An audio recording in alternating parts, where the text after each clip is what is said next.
वृंदावन की बहुत याद आती है लेकिन अभी जा नहीं सकती, तो क्या करोगे?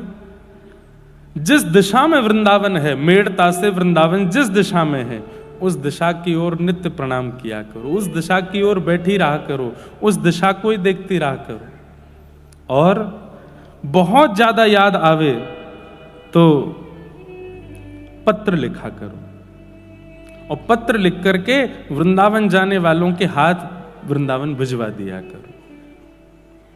ठाकुर जी पत्र पढ़ते हैं बंधुओं, व्हाट्सएप नहीं चलाते ठाकुर जी, उनके पास सोशल मीडिया नहीं है, पर यह बात आप बिल्कुल सत्य मान लीजिए, हमारी ठाकुर जी पत्र पढ़ते हैं। आपके मन के भाव, आपके मन की इच्छा जो हो लिखिए, रात्रि में सोने से पहले अपने ठाकुर जी के पास रख दो, घर के ठाकुर जी को ही पढ़ाओ। और इच्छा है कि नहीं धाम के ठाकुर जी को भेजना है, वैसे तो भेद नहीं मानना चाहिए, अपने लाला धाम के लाला एक ही हैं, और धाम के लाला ही हमारे संग बैठे हैं, पर धाम की भी तो याद आती कभी कभी, तो क्या करें? कोई धाम जा रहा हो, मिल जाए तो अच्छा, नहीं मिले तो अपने घर के ठाकुर जी को रात्रि पत्र दे दो, जिद शिकायत करके नहीं, बस दर दो चुपचाप, बोले आप पढ़ लेना। पत्र की अवधि को 24 घंटे होने दीजिएगा, कोई संकेत ठाकुर जी ही दे देंगे, कोई संकेत ठाकुर जी से ही मिलेगा। या तो धाम आप पहुंच जाओगे, नहीं तो धाम आपके पास आ जाएगा, कुछ ना कुछ तो संकेत क्रिया ठाकुर जी करेंगे।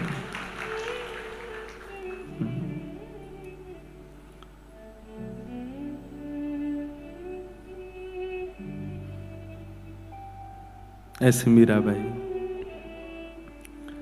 मीरा के प्रभु गिरधर नागर, मीरा के प्रभु गिरधर नागर, चरण कमल रखाए हो, चरण कमल रखाए, पतियाँ मैं कैसे लिखूं, लिखी ही न जाए, पतियाँ मैं कैसे लिखूं। बात कहूँ तो कहत न आवे, बात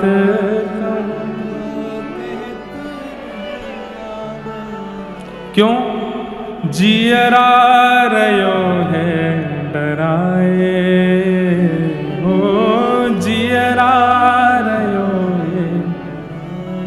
बाईसा की स्थिति देखो, वृंदावन जा नहीं सकती, पत्र में कुछ लिख नहीं पा रही हैं, कह कुछ पा नहीं रही हैं।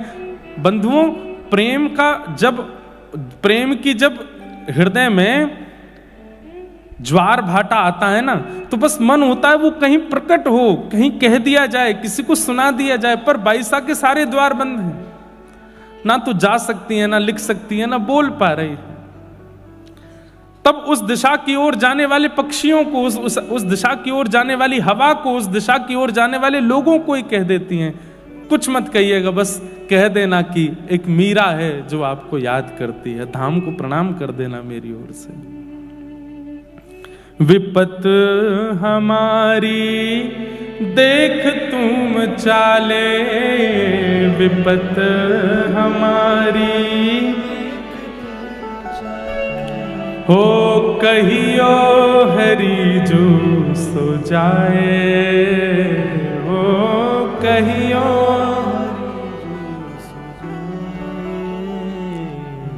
पतियाँ मैं कैसे लिखूं, लिखी ही न जाए, पतियाँ मैं कैसे लिखूं, लिखी।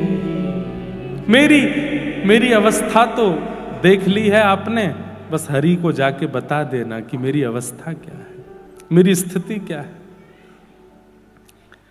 उत्साह में व्याकुल नहीं होता व्यक्ति की, जिद हो गई बस सब छोड़ छाड़ भागूं मैं, नहीं, प्रतीक्षा भी होती है। और प्रतीक्षा जिसके चित्त में नहीं है, धैर्य जिसके चित्त में नहीं है, वो प्रेमी नहीं है। प्रेमी तो प्रतीक्षा करता है, प्रेमी तो धैर्यवान होता है, प्रेमी का स्वभाव शांत होता है, चिल्लाता नहीं है, प्रेमी धीमे रहता है।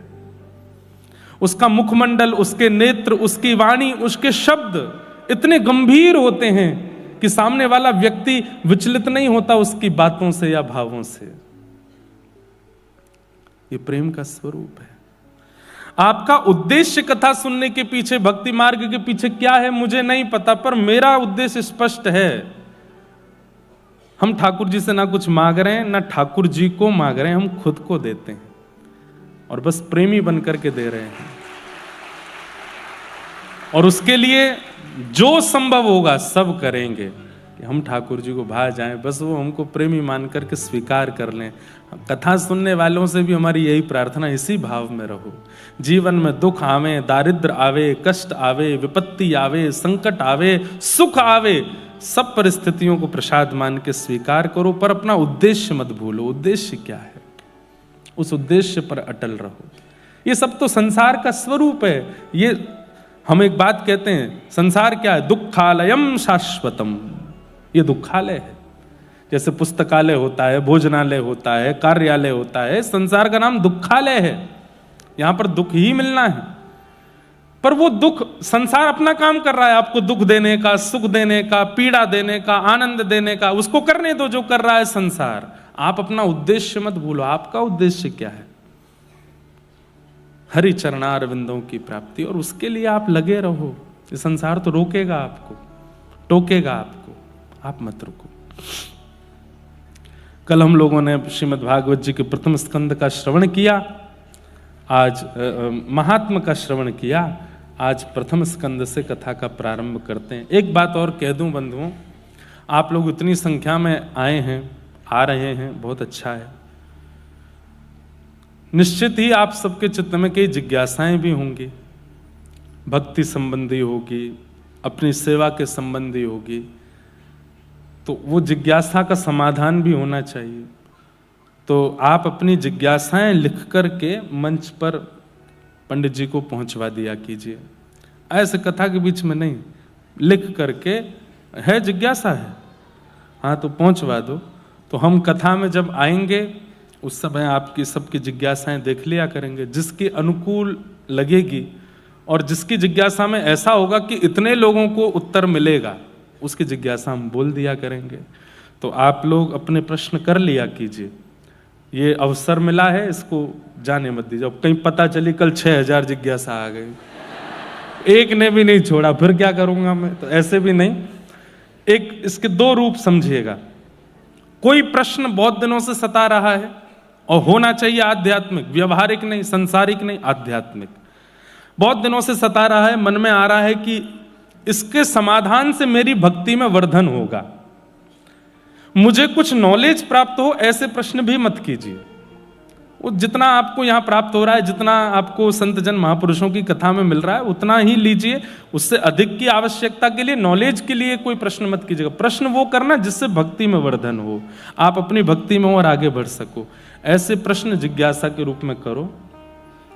हमको प्राप्त होगा तो हम उसका फिर उत्तर, समाधान अपनी यथामति जो बुद्धि में होगा उससे कर दिया करेंगे, ताकि आप लोगों को ज्यादा विचलनता ना हो। और दूसरा रूप क्या है? जिज्ञासा को चित्त में रख के बैठो और कथा सुनो, और पूर्ण विश्वास के साथ भागवत जी को देखो कि साक्षात राधा रमण लाल, साक्षात गिरधर लाल सामने बैठे हैं। मेरी ये जिज्ञासा है। आप अनुभव करेंगे, अगर विश्वास में ताकत होगी, 3 घंटे के कथा प्रसंग में व्यास जी के मुख से आपकी जिज्ञासा का समाधान अपने आप प्रकट होगा। ये हमने कितनी बार किया। हम अपने पूज्य गुरुदेव भगवान पूज्य पिताजी की जब कथा सुनते थे, अपने गुरुदेव से जब पढ़ते थे, तो बहुत प्रश्न करता था मैं। लेकिन एक दिन जब ये भाव चित्त में डाला गया कि विश्वास के साथ जिज्ञासा लेकर के बैठो और केवल सुनो, भागवत जी को अगर लगेगा कि आपकी जिज्ञासा उचित है तो वक्ता के मुख से अपने आप उत्तर मिल जाएगा। और केवल कथा की बात नहीं, आप जिनके भी प्रवचन सुनते हो, जिनका भी सत्संग सुनते हो, घर में बैठे बैठे जिज्ञासा लेके बैठ जाओ। सुनते सुनते सुनते बस थोड़ा धैर्यवान होकर सुनना, समाधान वहीं मिल जाएगा। तो ये दो हैं, अगर समाधान मिले तो अच्छी बात, नहीं मिले तो लिख करके पूछ लीजिएगा, संशय में मत रहिएगा। आइए, आप कथा के बाद में कुछ कह लीजिएगा, हम आपको मिलेंगे। अभी कथा के बीच में व्यवधान नहीं आवे, है ना। या तो पहले कुछ लिख करके दे दो या बाद में कुछ, बीच में कथा का प्रवाह रोकना नहीं चाहिए, ठीक है। बाद में बोल लीजिएगा, है ना। जन्माद्यस्य यतोऽन्वयादितरतः चार्थे स्वविज्ञस्वराट् तेने ब्रह्महृदाय आदिकवये मुह्यन्ति यत्सूरयः तेजो वारिमृदां यथा विनिमयो यत्र त्रिसर्गो मृषा धाम्ना स्वेन सदा निरस्तकुहकं सत्यं परं धीमहि। भागवत जी का पहला श्लोक है ये। जन्माद्यस्य यतोऽन्वयादितरतः चार्थे स्वविज्ञस्वराट् तेने ब्रह्म हृदय आदि कवये मुह्यन्ति यत्सूरयः तेजो वारि मृदां यथा विनिमयो यत्र त्रिसर्गो मृषा धाम्ना स्वेन सदा निरस्तकुहकं सत्यं परं धीमहि। अद्भुत हैं भागवत जी।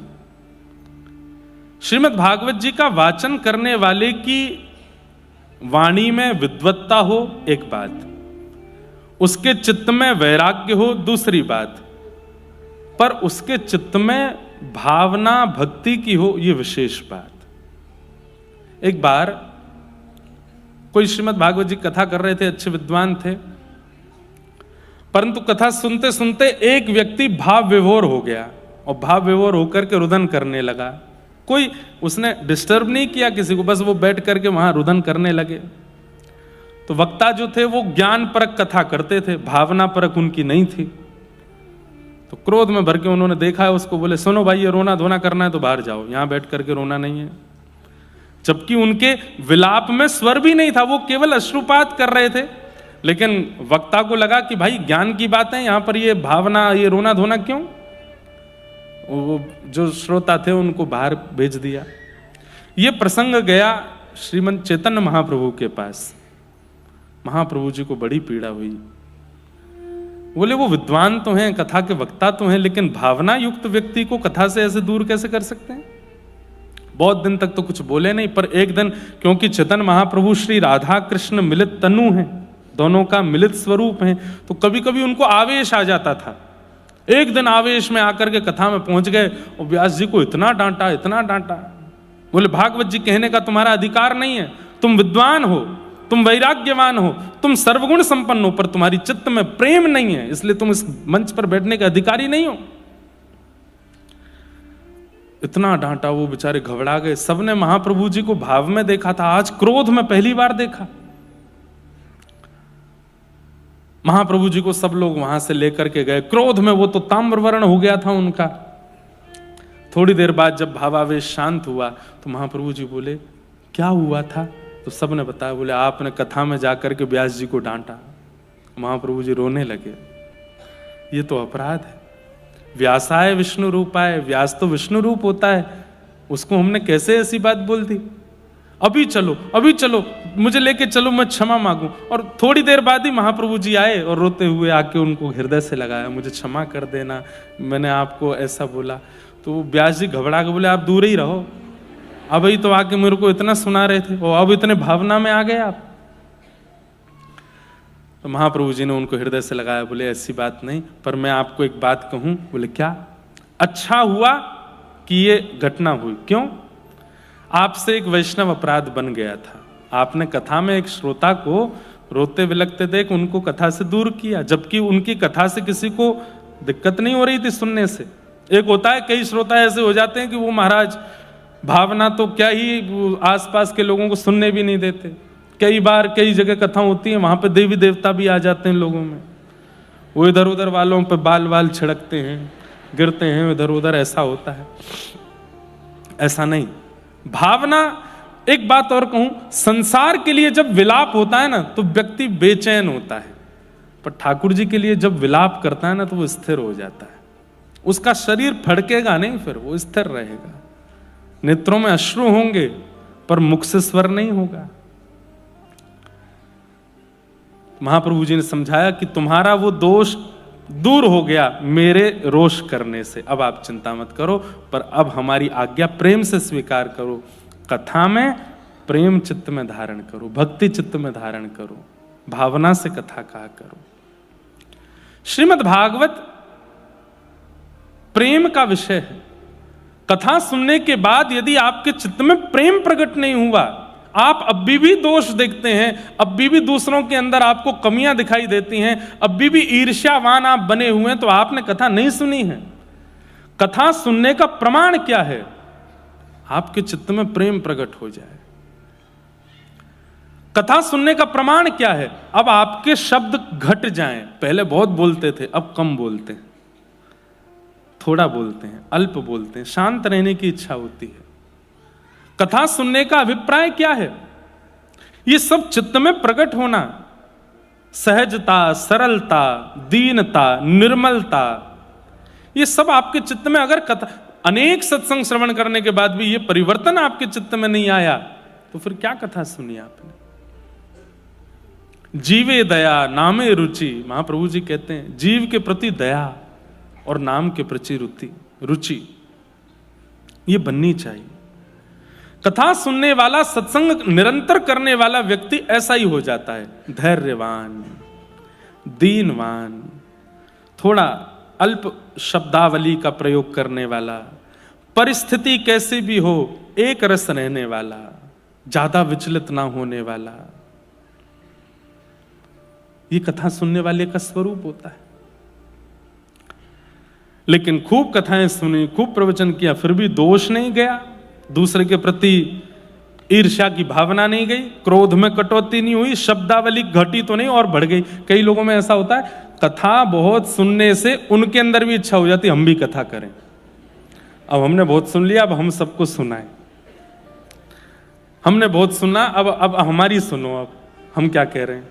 कई लोगों में ऐसी इच्छा हो जाती, नहीं, कथा सुनने के बाद तो मौन की इच्छा हो, एकांत की इच्छा हो, धैर्य की इच्छा हो, ये कथा सुनने का फल है।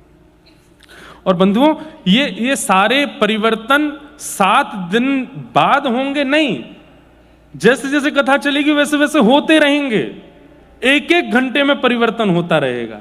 और मैंने कल भी कहा, मैं आज भी कहूं, परिवर्तन हो रहा है, मानो ठाकुर जी की दृष्टि है। लेकिन पूरी कथा होके चली गई, वैसे के वैसे ही रहे, तो अभी जाओ पंडरीनाथ भगवान को प्रणाम करो, आपकी दृष्टि नहीं हम पे, इतना सब कुछ हुआ फिर भी परिवर्तन नहीं हुआ। कई बार औषधि दी जाती है लेकिन फिर भी पेशेंट ठीक नहीं होता। क्यों? क्योंकि डॉक्टर सीरियसली नहीं ले रहा उसको। जो नॉर्मल बुखार वालों को दवाई देनी चाहिए वही दे देता है, जो नॉर्मल ड्रिप चढ़नी चाहिए वही कर देता है। जब डॉक्टर सीरियसली ले लेता है ना, पेशेंट को ध्यान देने लगता है, तो 1-2 औषधि में ही ठीक हो जाता है। ऐसे ही हम सब पेशेंट हैं, ठाकुर जी डॉक्टर हैं, और ठाकुर जी जब हमको सीरियसली नहीं लेते तो कितने भी डोज कथा के मिल जाए कोई फर्क नहीं पड़ता। लेकिन जब ठाकुर जी हमको सीरियसली लेते हैं तो 1 मिनट 1 घंटा की कथा भी परिवर्तन कर देती है। एक प्रसंग भी आपके चित्त को झकझोर सकता है। परिवर्तन आना चाहिए, बदलाव आना चाहिए। श्रीमद् भागवत के प्रथम श्लोक में भगवान के सत्य स्वरूप को वंदन किया, सत्यम परम धीमहि। मैं परम सत्य को वंदन करता हूं। ठाकुर जी परम सत्य हैं। सब सत्य का प्रमाण देते हैं, पर ठाकुर जी परम सत्य स्वरूप से ही हैं, उन्हें प्रमाण की आवश्यकता नहीं। जब मैं नहीं था तब भी भागवत जी थी, आज मैं हूं तो भी भागवत जी हैं, मैं नहीं रहूंगा तब भी भागवत जी रहेंगी। आप नहीं थे तब भी ये संसार भूगोल था, खगोल था, आप हैं तो भी है, आप नहीं रहोगे तो भी रहेगा। जिसकी सत्ता त्रिकालाबाधित है, हमेशा है, वही सत्य है और वो परमात्मा है। उनकी सत्ता सदा है। आपके होने ना होने से, उनके होने ना होने पर कोई असर नहीं होगा, इसलिए वो सत्य हैं। ऐसे परम सत्य को हम प्रणाम करते हैं। और एक और बात कहें, भगवान सत्य हैं, भगवान का नाम परम सत्य है, नाम परम सत्य है। एक महापुरुष हमारे व्रजमंडल में, उनसे मैंने एक जिज्ञासा की, महाराज जी हमारी इच्छा तो नहीं थी कि यश मिले कथा कहने से, इतने लोग जुड़े, ऐसी इच्छा नहीं थी। 10 साल से कथा कर रहे हैं, पहले तो बहुत कम ही लोग आते थे, तब भी कोई ऐसी इच्छा नहीं थी। अब इतने आते तो भी ऐसी कोई, पर ये यश मिलने पर अपयश की चिंता बनी रहती है। ऐसी स्थिति में हम क्या करें? तो महाराज जी ने बहुत अच्छी बात कही, बोले इस जन्म की इच्छा नहीं होगी, पूर्व जन्म की इच्छा रही होगी कि मेरे बहुत लोग मुझसे जुड़ जाएं, तो वो पूर्व जन्म की इच्छा इस जन्म में पूरी हो रही। दूसरी बात, यश मिले अपयश मिले या फिर किसी भी प्रकार की स्थिति हो, ये आपके मन को विचलित तब करती है जब आपके जीवन में नाम नहीं होता। आप जब नाम आश्रित हो जाते हैं, ठाकुर जी का नाम लेने लगते हैं, तो फिर आपत्ति विपत्ति क्या कर रही है इससे असर नहीं होता। और इतनी अच्छी बात बताई, ध्यान से सुनिएगा, जैसे कोई व्यक्ति आपको गाली दे दे, कोई व्यक्ति आपको अपशब्द बोल दे, तुरंत आपका रिएक्शन आता है। चलो आपने कुछ बोला भी नहीं तो आप उसकी तरफ देखते तो हैं, आप थोड़े क्रोध में तो भर जाते हैं, आपकी नसों में थोड़ी गर्म खून का प्रवाह तो हो जाता है, आपकी भ्रुकुटी माथे की थोड़ी सी टेढ़ी तो हो जाती है, भले ही आपने कुछ बोला नहीं पर थोड़ा असर तो हुआ। कितनी अच्छी बात वो महापुरुष कहते हैं कि जब किसी की गाली देने पर एक क्षण का असर होता है, ऐसे नाम सुनते ही असर होने लग जाए, तब समझो कि नाम की कृपा है। मैंने कहा श्री राधा और आप पे कुछ नहीं हुआ, आपने सामान्य सुना, तो अभी नाम की कृपा नहीं। लेकिन जैसे ही कहा गया श्री राधा रमण, श्री राधा वल्लभ, राम कृष्ण हरि, और सुनते ही नेत्र बंद हो गए, रोंगटे खड़े होने लगे, शरीर में एक आनंद की लहर दौड़ने लगी। समझो अब नाम आया है जीवन में। अपशब्द सुनकर के, अपयश सुनकर के, लोगों की अनर्गल बातें सुनकर के आपका चित्त विचलित होता है, नाम सुनकर के प्रसन्न क्यों नहीं हुआ? हमारे ब्रज में ऐसे ऐसे महापुरुष हुए हैं, मैं स्मरण कर लूं आज, परम पूजनीय प्रातः स्मरणीय अभी श्री जी के निकुंज में विराजमान हैं श्री चंद्रशेखर बाबा। बहुत अंतरंग रूप से जिन्होंने ब्रज का सेवन किया होगा, उन्होंने उनका दर्शन किया होगा। आजकल के बालकों ने तो किए भी नहीं होंगे। नाम के प्रति ऐसी रुचि कि जब कोई नाम गाता था ना, हरे कृष्ण कृष्ण कृष्ण हरे हरे, हरे राम राम राम हरे हरे, तो बैठे बैठे बाबा के नेत्रों से अश्रु नहीं, पिचकारी चलती थी अश्रुओं की। कहते थे कि अश्रु यहां से निकलते सामने गिरते थे। बोले ऐसा कभी देखा नहीं गया। जो स्थिति महाप्रभु चैतन्य महाप्रभु की होती, वो बाबा की स्थिति। कोई माइक पर कीर्तन कर रहा है, अब माइक पे बोल रहे हैं हरे कृष्ण कृष्ण कृष्ण हरे हरे, तो बोला गया यहां, लेकिन आवाज आ रही है उधर माइक में से, और कोई व्यक्ति निकलता था तो उसको रोक देते, अभी रुक जा, देखो वहां नाम चल रहा है, उसको लांघो मत, नीचे होके जाओ, ऐसे बैठ के जाओ। इतना नाम के प्रति रुचि। हम लोगों की स्थिति बताती है कि हमारे चित्त में क्या है। किसी का अपशब्द हमको विचलित कर देता है, पर नाम हमको प्रसन्न नहीं करता। इससे पता चलता है कि हमारी स्थिति क्या है।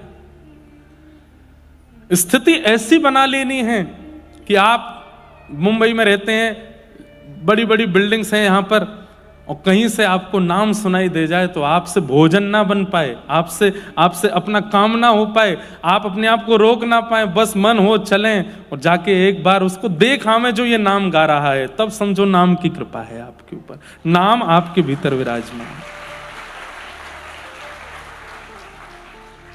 पुरानी बात है लेकिन कह देता हूं, कांदिवली में हमारी कथा होती थी, 2-3 साल हुई लगातार। तो वहाँ हम ऐसे फ्लैटों में, जैसे यहाँ तो सब घर तो होते ही कम है, यहाँ तो फ्लैट में ही रहते हैं सब लोग, फ्लैट में रुके थे। तो हमारे सब मित्रगण, सब हमारे ब्राह्मण देवता और हमारे कुछ संगीतज्ञ भी थे साथ में। कथा के बाद रात्रि में आए, मन नहीं लग रहा था भोजन प्रसाद करके क्या करें, तो हमने कि लाओ ढोलक वोलक निकालो, थोड़ा नाम करते हैं। बैठ के महाराज कीर्तन गाने लगे, मन चल वृंदावन धाम। अभी नहीं गा रहा हूं, रटेंगे राधे राधे नाम, मिलेंगे कुंज बिहारी, ओढ़ के कामर का। अब एक भैया हमारे बिल्कुल ब्रज की तरह नृत्य कर रहे थे, और महाराज ताली बजा बजा करके, और बिल्कुल जैसा ब्रज में नृत्य होता है, और खूब जोर से ढोलकी बजा बजा करके खूब नाच रहे, गा रहे थे। थोड़ी देर बाद हमारा गेट खटखटाया किसी ने, बाहर देखे तो एक व्यक्ति, एक अंकल जी थे, इतना शॉर्ट पहना था उन्होंने घुटने से ऊपर, सफेद बाल उनके, यहाँ नाक पे इधर चश्मा लटका रखा था, ऐसे देख रहे थे, और साथ में पुलिस लेके आए और बोले हमको सुबह 7 बजे जॉब पे जाना है, और ये लोग कहां से अनपढ़ गंवार आ गए हैं यहाँ आकर के इतना उल्टा सीधा ये नाम की, इन पकड़ो इनको, पता नहीं है मुंबई है, यहाँ 10 बजे के बाद शोर करना मना है। मैंने कि शोर नहीं हो रहा भैया, ये तो नाम हो रहा। क्या नाम हो रहा? ये शोर है, हम सो नहीं पा रहे, हमारे बच्चे सो नहीं पा रहे। वो तो बेचारे चले गए, पुलिस वाले हमारे उत्तर प्रदेश के ही थे, वो समझा के गए, महाराज जी जहां संकीर्तन को शोर बोल दिया जाए, समझो यही कलयुग है। आप लोग मत करो, आप तो बस आनंद से अंदर ही धीरे धीरे गा लो, बजा लो। अब यहाँ ज्यादा शोर करोगे तो ये, यहाँ तो हम वाद्य हैं, ये जितनी बार हमको फोन करेंगे सोनम हमको आना पड़ेगा, आप अभी धीमे धीमे कर लो। मैं ठीक है भैया। तो ये एक एक्सपीरियंस था कि बताओ, गाली सुनने से विचलित होते हुए लोग देखे, पर नाम सुन के विचलित हो गया कोई, उसको शोर कहकर के पुलिस बुला लाया। ये कलिकाल है भैया। लेकिन हमारी भावना ऐसी, और मैं जानता हूं यहां कितने लोग ऐसे हैं जो कथा के बारे में जैसे ही पता चला कि कथा हो रही है तो कितना कुछ छोड़ छाड़ के आ रहे होंगे। बच्चे स्कूल से आए, तुम आके बेटा खा लेना, हमने रख दिया है भोजन तुम्हारा। और पति को बोल दिया होगा, पत्नी को बोल दिया होगा, तुम देख लेना, संभाल लेना, 7 दिन की बात है, इस नए साल पे हमको कुछ नहीं चाहिए, बस कथा सुनने दो हमको। तो हमें पता है कई लोग इन विचलनताओं के बीच से आए होंगे, परंतु ये कथा के प्रति जो रुचि है और उसके लिए जो जो आप करके आए हैं, व्यवस्थाएं आदि, जो जो सब व्यवस्था व्यवहार को संभाल के आए हैं, ऐसा ही नाम के प्रति हो जाए। कोई नाम बोल दे, अरे भैया एयरपोर्ट पर, रेलवे स्टेशन पर, बस स्टैंड पर, कहीं पर, आपके ऑफिस में, मॉल्स में दिख जाए किसी के गले में कंठी माला, तो मन हो जाए इससे जाके राधे राधे तो बोल दूं एक बार, कंठी पहन के घूम रहा है।